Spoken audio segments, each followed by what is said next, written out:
For most of modern history, owning a house was considered normal. You worked, you saved, and eventually you bought a home. But today, something has quietly changed. In many cities around the world, a young professional can work for 20 years, do everything right, and still be unable to afford the same home their parents bought with a normal salary, which raises an uncomfortable question. If hard work is no longer enough, what exactly changed? And more importantly, what can parents do today to make sure their children are not locked out of the housing market tomorrow? My name is Julian. For the past 20 years, I've worked around finance, investment strategy, and long-term wealth building. And one question I hear from parents more and more often is this: will my children ever be able to afford a home? The truth is, the housing market hasn't just become expensive. It has quietly become something else entirely. And to understand why, we need to understand what actually changed in the economy. And the strangest part is this: most people believe they are saving for a house, when in reality, they are slowly falling behind the housing market. Most people believe the housing crisis is simply about expensive houses. But that's not the real problem. The real problem is something economists call the asset gap.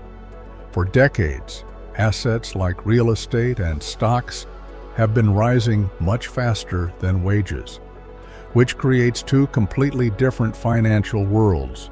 One world for people who own assets, and another for people who only earn income. If you own assets, inflation works in your favor. But if you rely only on a salary, inflation slowly works against you, and that gap grows larger every single year. The middle class used to buy homes with salaries. Today, homes are increasingly bought with assets, and that changes the entire game. Let me show you something interesting. Imagine two families making two completely reasonable financial decisions, but ending up in completely different futures. The Smith family wants to help their son buy a house one day, so they start saving money for him.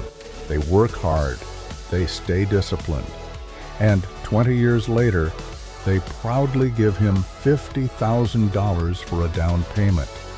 But during those same 20 years, something else was happening. When they started saving, the average home in their area cost around $150,000. 20 years later, that same home now costs nearly $450,000. Their gift once would have covered almost 1/3 of the house. Now it barely covers 11%. They did everything right. They worked hard. They saved responsibly. And still, the market moved faster than their savings. Now imagine another family. The Johnson family takes a different approach. When their daughter turns 10, they begin investing $100 a month into a simple index fund. Nothing complicated, just consistent investing. 20 years later, that small habit has quietly grown into real capital. Not just savings, but an asset growing alongside the market, which means when she eventually wants to buy a home, she isn't chasing rising prices, she's rising with them. And that difference changes everything. This is one of the biggest financial misunderstandings in modern life. People think the goal is to save money, but in reality, the goal is to own assets that grow faster than inflation. Once you understand that, the strategy for helping your children changes completely. If parents truly want to help their children in the modern economy, there are 3 strategies that matter far more than simply saving for a down payment. Strategy 1.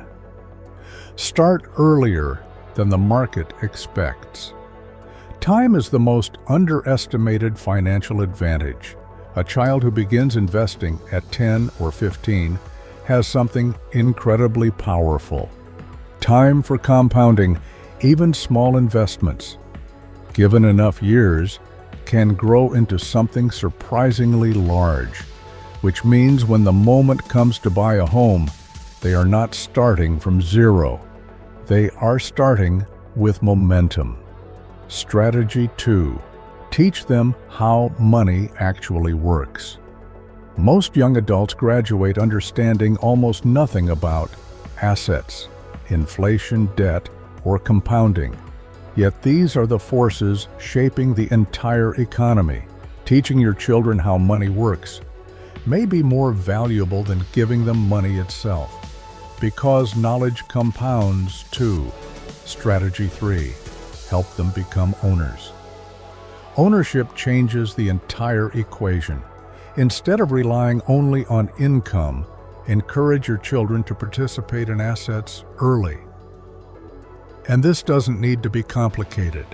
It can be as simple as opening a small brokerage account for a teenager.